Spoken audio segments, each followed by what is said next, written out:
안녕하세요. 책 읽는 영희입니다. 자식의 장래는 부모의 무릎에 달려있다. 스토미 오마시안 저자에 대한 소개를 해드리겠습니다. 스토미 오마시안은 현재 미국의 가장 영향력 있는 크리스천 여성 베스트셀러 작가입니다. 그녀의 글은 그저 그런 이론의 나열이 아닙니다. 그녀는 자신의 깊은 내면적 상처를 하나님을 만나는 기도 체험으로 치유를 받았습니다. 뿐만 아니라 세 자녀를 무릎으로 기른 구체적인 간증이 있고 남편을 기도로 도운 생생한 체험까지 있습니다. 이러한 실체적인 체험에서 우러나왔기에 그녀의 글은 생생하며 살아 꿈틀거립니다. 이러한 이유 때문에 그녀의 책이 크리스천들의 영혼을 뒤흔들고 있는 것입니다.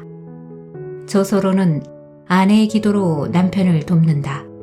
남편의 기도로 아내를 돕는다. 모든 것을 변화시키는 기도 등이 있습니다. 우리 부모님은 이런 점이 달라요. 우리 엄마는 정말로 훌륭한 어머니다. 엄마는 내가 무엇을 하건 잘 해보라고 격려해 주었고 또 언제나 나를 도와주려고 애를 쓰셨다. 엄마가 나를 위해 기도해 주시고 사랑을 베풀어 주셔서 나는 참 감사하다. 엄마는 나를 위해 하루도 쉬지 아니하시고 기도하신다. 엄마가 늘 나를 위해 기도하셨기 때문에 내가 학교를 다닐 수 있었고 또 내가 살아갈 수가 있는 것이라고 생각한다. 엄마의 기도는 나에게 큰 힘이 되어 주었다. 그 기도 때문에 나는 지금 이 땅 위에서 살아있는 것이다. 한 번은 엄마의 기도가 내 인생에 엄청나고도 놀라운 변화를 안겨준 적이 있었다. 정 같았으면 그런 일이 일어날 수 있으리라고는 상상도 못했을 것이다. 우리 학교에 한 아이가 있었는데 그 아이는 아주 못되게 굴었다. 나는 그 애가 무서워서 그의 옆에는 가고 싶지도 않았다. 엄마에게 말씀드리자 엄마는 그 애를 위해 기도해야겠다고 하셨다. 나도 그렇게 하는 것이 좋겠다는 생각이 들어서 우리는 거의 매일 하루도 빠지지 않고 함께 기도하였다. 그리고 그것은 한 학기가 끝나고 여름방학이 다 지나가도록 계속되었다. 그 다음 학기에 기적은 일어났다. 그 아이는 완전히 딴 사람으로 바뀌어서 나의 가장 친한 친구가 되었다. 그 사건은 내 삶에 큰 영향을 끼쳤으며 또 내게 일어났던 아주 멋진 사건 중에 하나이기도 하였다. 엄마의 기도는 이루어졌다. 그러나 엄마의 기도가 항상 이루어지는 것은 아니다. 그렇지만 우리 기도가 즉각 응답받지 않았을 때라도 나 자신이 기도하고 또 누가 나를 위해 기도하고 있다는 그 자체만으로도 나는 마음이 한결 평안하게 느껴졌다. 하나님께 감사하고 또 우리 엄마한테 감사하다. 엄마 고마워요. 아만다 오마시안 13세. 나를 사랑해주고 자상하게 배려해주는 그러면서도 이해심이 많고 또 어떤 때는 재밌게 해주는 부모님이 있다는 것은 내가 받은 정말 엄청난 축복이라는 사실을 나는 꼭 말하고 싶다. 우리 부모님이 갖고 계신 훌륭한 점 가운데 내가 가장 존경하는 것은 나와 내 여동생 그리고 우리의 매일매일의 삶을 위해 부모님이 쉬지 않고 기도하신다는 사실이다. 부모님의 기도가 내게 얼마나 큰 힘이 되었고 내 삶을 얼마나 크게 바꿔놓았는지 말하라고 한다면 아마 엄마보다도 내가 더 할 말이 많을 것이다. 하지만 내 얘기를 듣자고 이 책을 구입한 독자는 없을 것이므로 여기서는 기도하는 부모를 가진 자녀로서 누렸던 많은 축복 가운데 가장 기억에 남는 일에 대해서만 잠깐 얘기하겠다. 내가 살아오는 18년 동안 우리 부모님이 끊임없이 기도해 오신 것은 나의 안전 문제였다.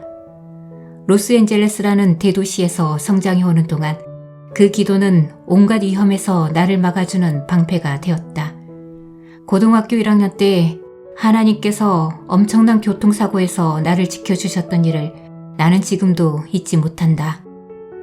어느 날 아침 친구 2명과 함께 차를 타고 학교에 가는 중이었는데 안전띠를 매지 않은 상태에서 교차로에서 좌회전하는 다른 차와 거의 정면으로 충돌하였다.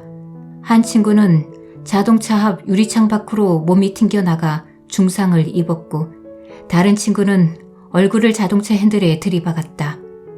나는 자동차 뒷좌석에 있어서 등 허리에 가벼운 상처만 입었다.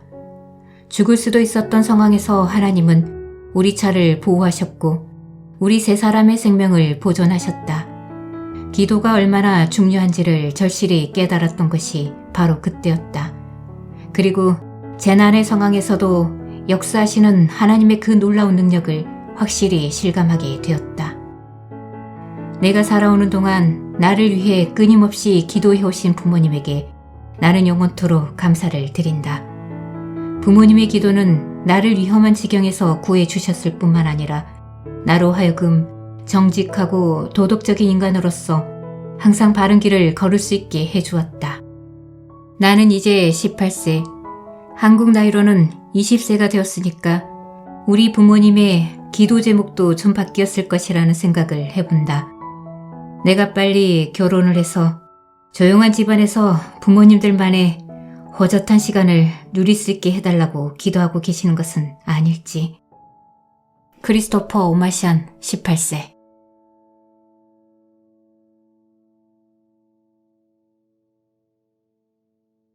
네 마음을 주의 얼굴 앞에 물 쏟듯 할지어다. 네 어린 자녀의 생명을 위하여 주를 향하여 손을 들지어다. 에레미야 예가 2장 19절.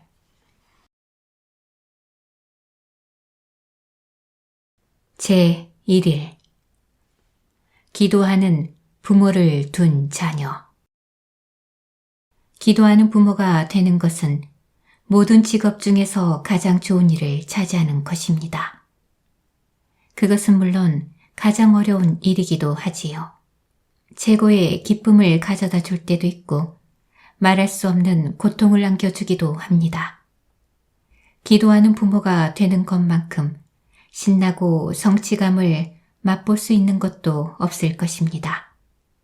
또 기도하는 부모만큼 힘이 들고 기운이 빠지는 것도 없을 것입니다. 모든 것들이 순조롭게 잘 돌아가고 있을 때는 삶의 구석구석이 모두 성공작으로 느껴질 수가 있습니다.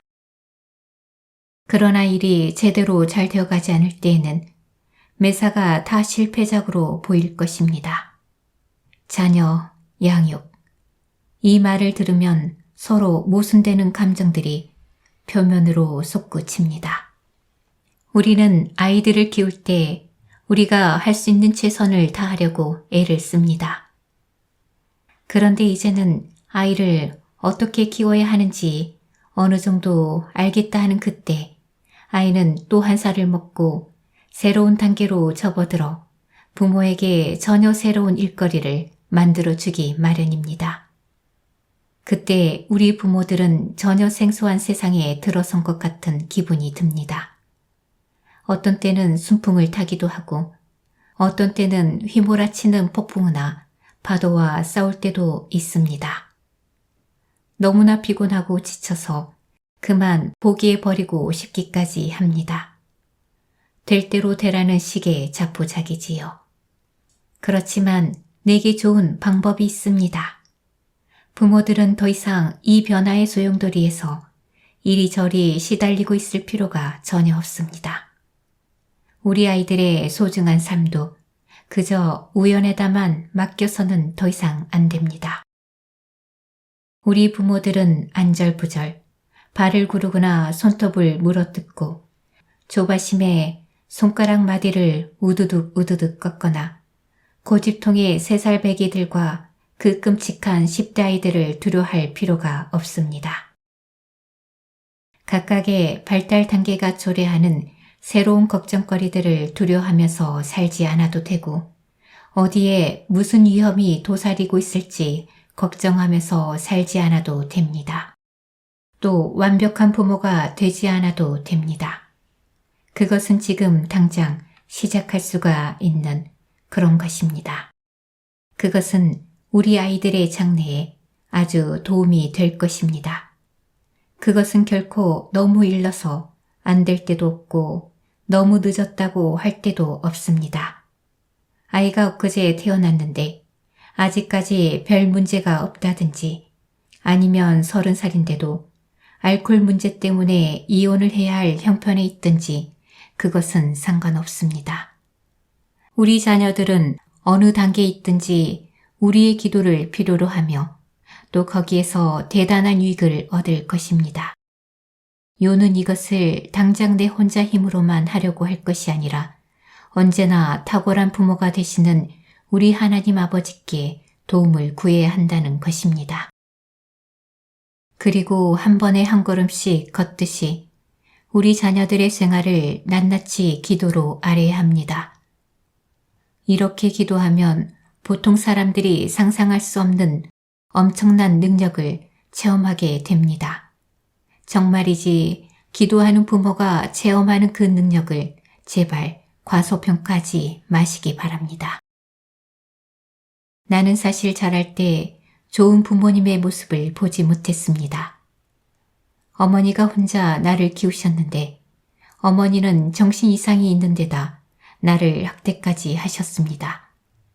내가 어떻게 학대를 받았으며 또 거기서 어떻게 기적적으로 회복이 되었는지에 대해서는 나의 책 스톰이 한국 미션월드에서 쓴 바가 있습니다. 그리고 나의 첫아들 크리스토퍼를 키우면서 나도 자식을 학대하는 부모가 될 수 있는 가능성이 있음을 깨달았다는 이야기도 했습니다. 내가 발견한 사실은 하나님이 함께하지 아니하시면 우리 역시 과거의 실수를 되풀이할 수밖에 없고 우리가 보고 자란 대로 똑같이 행동할 수밖에 없다는 것입니다. 어릴 적의 한 장면이 당신의 머릿속을 순간적으로 스쳐 지나가고 그래서 당신 삶의 어떤 연약한 순간에 자기도 모르게 그렇게 하고 맙니다. 그것은 너무나도 순식간에 일어나기 때문에 어떻게 자제할 도리가 없으며 그 때문에 결국은 자녀에게 치명적인 말을 하거나 행동을 하게 됩니다. 이것은 죄책감과 어우러져 더욱 복잡한 양상을 띠며 때로는 고질적인 죄책감 때문에 사람이 아주 비참한 지경에까지 처하기도 합니다. 감사하게도 나는 훌륭한 상담과 도움을 받을 수가 있었기 때문에 아이에게 나쁜 일이 생기기 전에 이 문제를 극복할 수가 있었지만 대개는 이런 행운을 누리기가 쉽지 않습니다. 본받을 만한 좋은 부모의 모습을 본 경험이 전혀 없다는 사실을 뼈저리게 인식하고 있었기 때문에 첫 아이가 태어났을 때 나는 신경이 쓰이고 걱정이 되었습니다. 내가 받은 식대로 아이에게 할까봐 겁이 났습니다. 자녀 양육에 관한 책이라면 닥치는 대로 읽었고 기독교 자녀 양육 세미나라는 세미나는 다 찾아다녔습니다. 여기서 배운 온갖 훌륭하고도 유익한 정보를 활용해서 최선을 다해 보았지만 그것만으로는 충분치가 못했습니다. 아들의 사회적, 영적, 정서적, 정신적 성장과 관련해서도 걱정거리가 셀 수 없이 많았지만 그 중에서도 나를 가장 괴롭히는 것은 그 아이에게 무엇인가 좋지 않은 일이 생기면 어떻게 하나 하는 것이었습니다. 유괴, 익사, 사고, 부상, 질병, 성적인 문제, 학대 또는 사망 등 이 모든 것들이 그 아이의 미래에 일어날지도 모른다는 생각이 내 머리에서 늘 떠나지 않았습니다. 과민한 부모가 되지 않으려고 애쓰는 그만큼이나 신문, 잡지, 텔레비전 뉴스에서는 매일 범죄 사건들을 보도하고 있는데 그것들은 아이들의 안전을 염려하는 내 마음에 더욱 근심거리를 만들어 주었습니다. 게다가 우리는 범죄가 들끓는 대도시 로스앤젤레스에서 살고 있었습니다. 그것은 내가 해결할 수 있는 그 이상의 것이었습니다. 어느 날 나는 기도 중 하나님께 부르짖었습니다. 하나님, 이것은 내가 할 수 있는 일이 아닙니다. 하루 24시간은커녕 1분의 1초도 아들을 지킬 수가 없는데 어떻게 하면 항상 마음 편안하게 지낼 수가 있을까요? 그 다음 몇 주간 동안 하나님은 크리스토퍼를 하나님께 맡기라고 내 마음에 말씀하셨습니다. 남편과 나는 교회 예배 시간에 우리 아들을 하나님께 바쳤지만은 하나님께서는 그 이상을 원하셨습니다. 하나님은 우리가 크리스토퍼를 매일매일 계속해서 그분께 드리기를 바라셨습니다. 그렇다고 해서 부모로서의 모든 책임을 지금 다 포기하라는 것은 아닙니다. 오히려 우리가 하나님의 완전한 동반자 관계에 있음을 선포하는 것입니다. 하나님은 그 무거운 짐을 지시고 우리보다 훨씬 뛰어나신 지혜와 힘, 보호와 능력을 공급해 주십니다.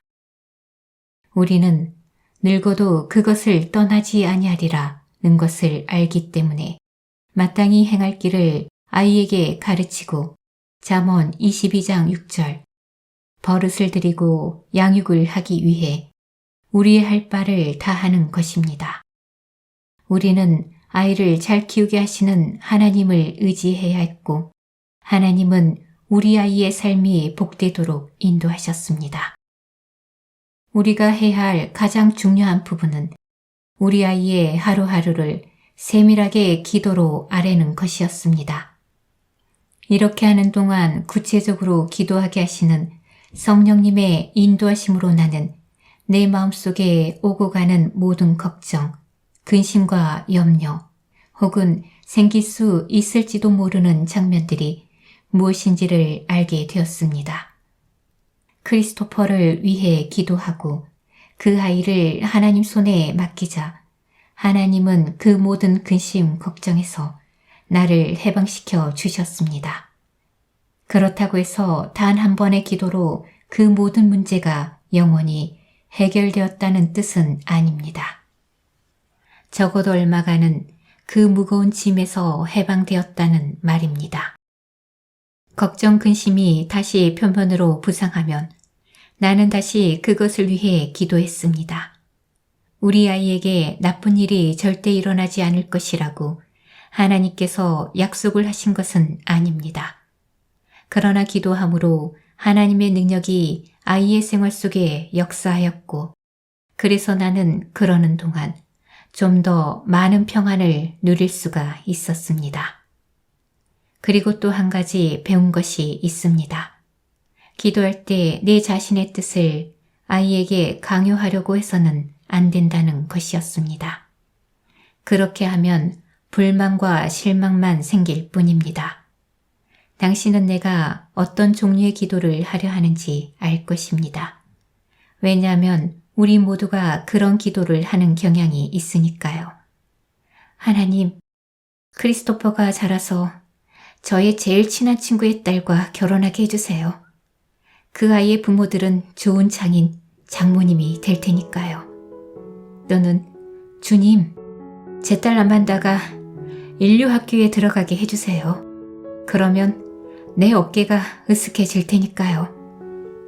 물론 괄호 속에 있는 말을 인정하려고 하지는 않겠지만 어쨌든 우리 마음속 어딘가에 그런 생각들이 있는 것은 사실입니다. 그런 생각들은 묘하게 우리를 부추겨서 우리가 하고 싶은 것을 하나님의 귀에 속삭이게 만듭니다. 그래서 나는 좀 더 좋은 기도 방법을 찾아냈는데 그것은 이렇게 하는 것입니다. 주님, 이 아이를 위해 어떻게 기도해야 할지 가르쳐 주세요. 이 아이를 주님의 방법으로 키울 수 있도록 도와주세요. 그리고 주님의 뜻이 이 아이의 삶에 나타나게 해주세요. 크리스토퍼가 태어난 지 4년 반 후에 딸 아만다가 태어났는데 그 무렵 하나님께서는 내게 깊이 기도하는 게 어떤 것인지 진실로 우리 아이의 삶을 위해 중보 기도를 한다는 것이 무엇인지를 가르쳐 주셨습니다. 그 후 12년 동안 하나님께서는 여러 가지 놀라운 방법으로 내 기도에 응답해 주셨으며 오늘도 나는 그 기도의 결과를 목격하고 있습니다. 남편과 나는 하나님의 손이 우리 아이들의 삶을 주장하고 있음을 알고 있으며 아이들 또한 그것을 인정합니다.